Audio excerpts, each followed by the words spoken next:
1 yaitu mengenai modul ajar akidah akhlak untuk fase B kelas 4 MI dengan topik akidah akhlak terpuji.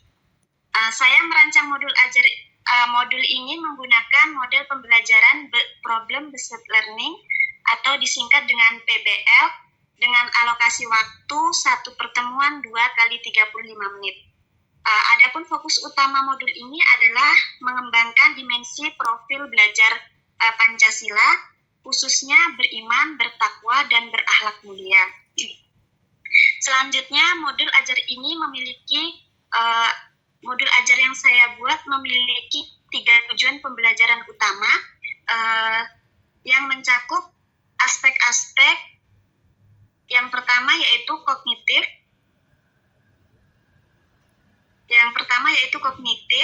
Yang mana peserta didik dapat menganalisis kasus nyata tentang pentingnya bersikap baik.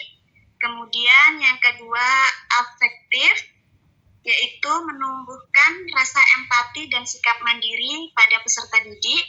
Dan yang ketiga, psikomotorik, yaitu merumuskan solusi keaktifan dan mempresentasikan hasil diskusi. Ini meliputi keterampilan pada peserta didik.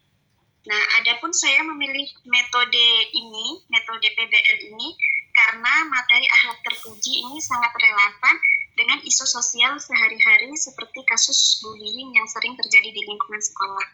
Nah, jadi melalui metode ini peserta didik tidak hanya menghafal teori, tapi juga didorong untuk mengidentifikasi, menganalisis, dan memecahkan masalah nyata.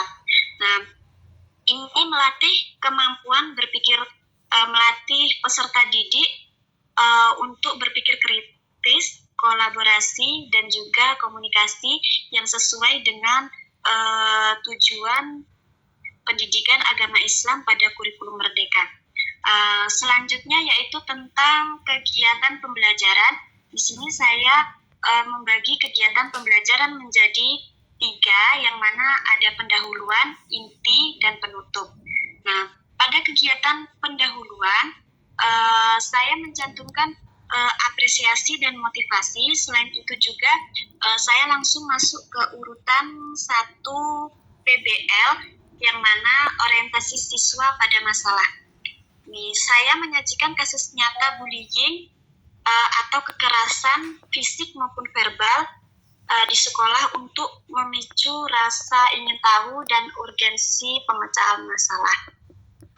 Kemudian selanjutnya yaitu kegiatan yang kedua, yaitu kegiatan inti. Pada kegiatan inti, saya menerapkan urutan PBL berikutnya, yaitu urutan yang kedua, yang mana mengorganisasi peserta didik.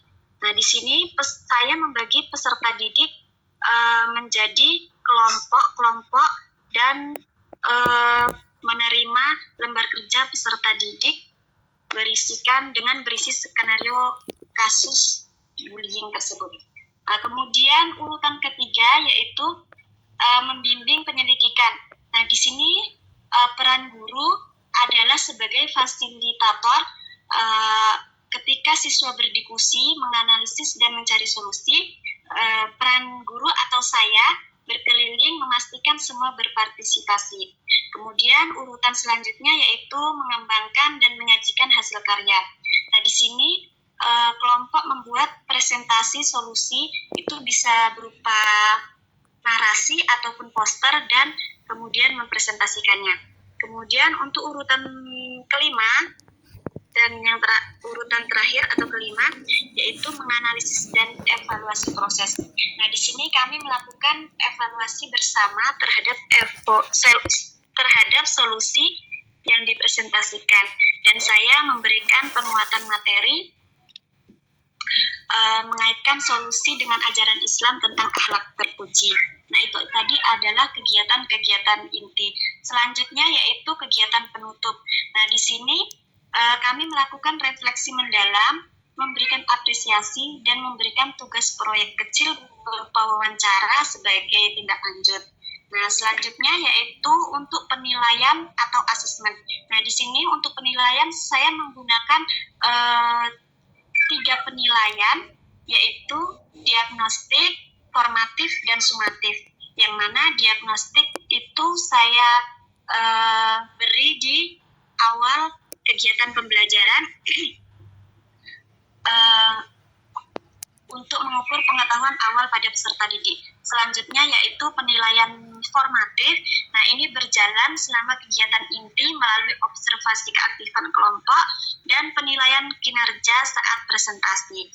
Kemudian selanjutnya penilaian sumatif ini terletak di akhir tema, baik melalui tes tertulis maupun penilaian proyek wawancara untuk mengukur pemahaman untuk siswa. Jadi secara singkat, modul ajar ini saya rancang untuk menciptakan pembelajaran yang bermakna, di mana siswa belajar berakhlak mulia melalui pengalaman langsung dan memecahkan masalah nyata. Selanjutnya saya akan mempresentasikan tugas 2, yang mana yaitu penggunaan media. Nah, di sini kemarin saya memilih penggunaan media PowerPoint. Ya, jadi tujuan saya menggunakan media PowerPoint ini adalah untuk membuat materi lebih menarik dan mudah dipahami oleh peserta didik. Dan di dalam media PowerPoint ini saya memadukan elemen visual seperti audio, teks, gambar yang pada akhirnya dapat meningkatkan minat dan keaktifan belajar pada siswa. Itu adalah media yang saya gunakan dalam tugas 2. Di dalam media tersebut saya memilih tema akhlak mulia, jujur, dan topiknya jujur itu hebat. Dalam tugas 2 ini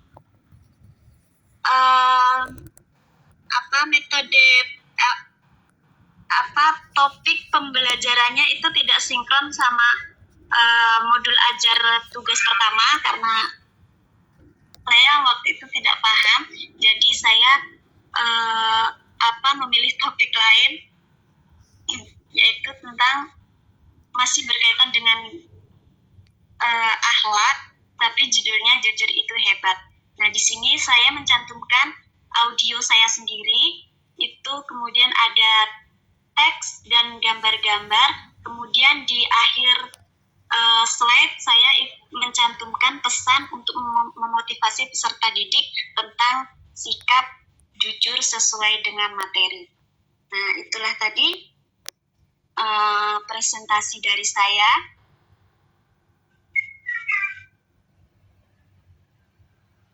Mohon maaf jika kurang tepat dan terdapat banyak keliruan. Mohon masukannya, Ibu.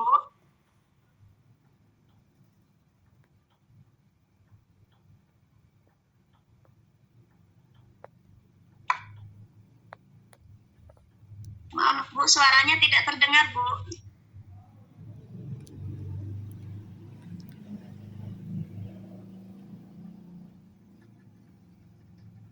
Terima kasih Kak Lesti, Bu Lesti ya. Sudah ngajar. Tadi ngajarnya di kelas berapa? Kelas 4, Bu. Kelas 4 SD. Ya, SD MI. MI. Jadi mata pelajarannya apa, akidah akhlak atau penguatan profil Pancasila tadi apa ya?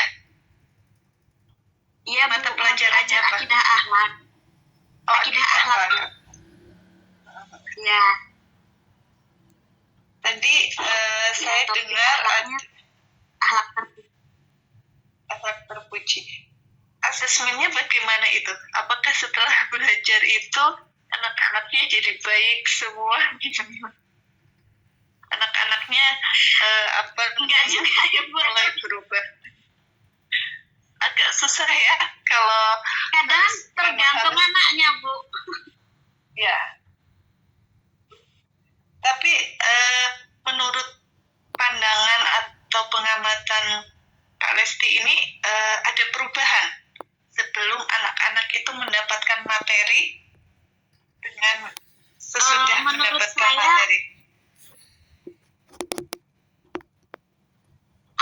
perubahannya, tapi tidak 100%, Bu. Ya. Hanya sedikit-dikit, Bu. Ya, nggak apa-apa ya. Namanya anak-anak itu juga masih berproses gitu kan. Iya, Bu. Jadi tantangannya apa?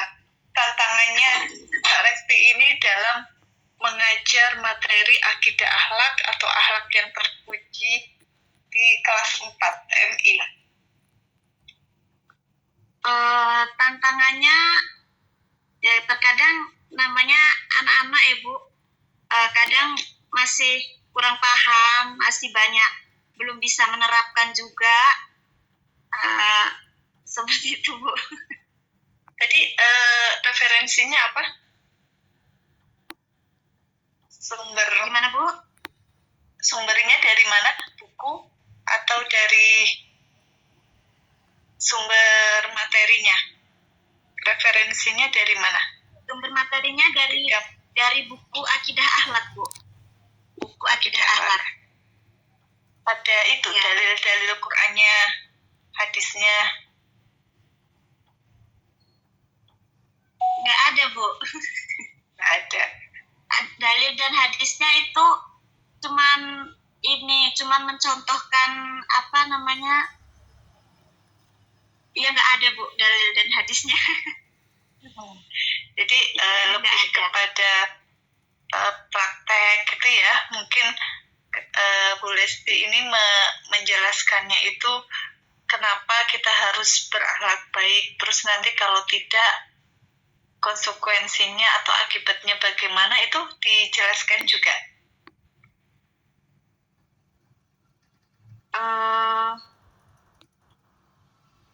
Kurang kayaknya, Bu. Kurang, oke. Jadi Kurang mendalam penjelasannya, Bu. Kalau anak-anak segitu itu umur sekelas 4 itu kan mungkin memang tidak perlu dalil yang panjang dan lebar ya, tapi mereka butuh contoh nyata gitu ya yang bisa mereka ikuti, kemudian mungkin dijelaskan dengan sesuatu atau praktik-praktik akhlak baik yang ada di sekitar mereka itu. Mudah-mudahan mereka ketika sudah mempelajari materi akhlak baik atau akhlak terpuji itu tidak ada lagi seperti bullying atau tidak ada lagi seperti omongan kasar terhadap guru, atau semakin baik adabnya terhadap guru, terhadap teman gitu ya. Paling tidak di lingkungan kelas itu suasananya lebih teratur, lebih beradab gitu ya. Ya, Bu. Oke. Terima kasih, Bu. Oke. Semangat Bu Lesti. Ya, Bu. Ya. Assalamualaikum. Waalaikumsalam.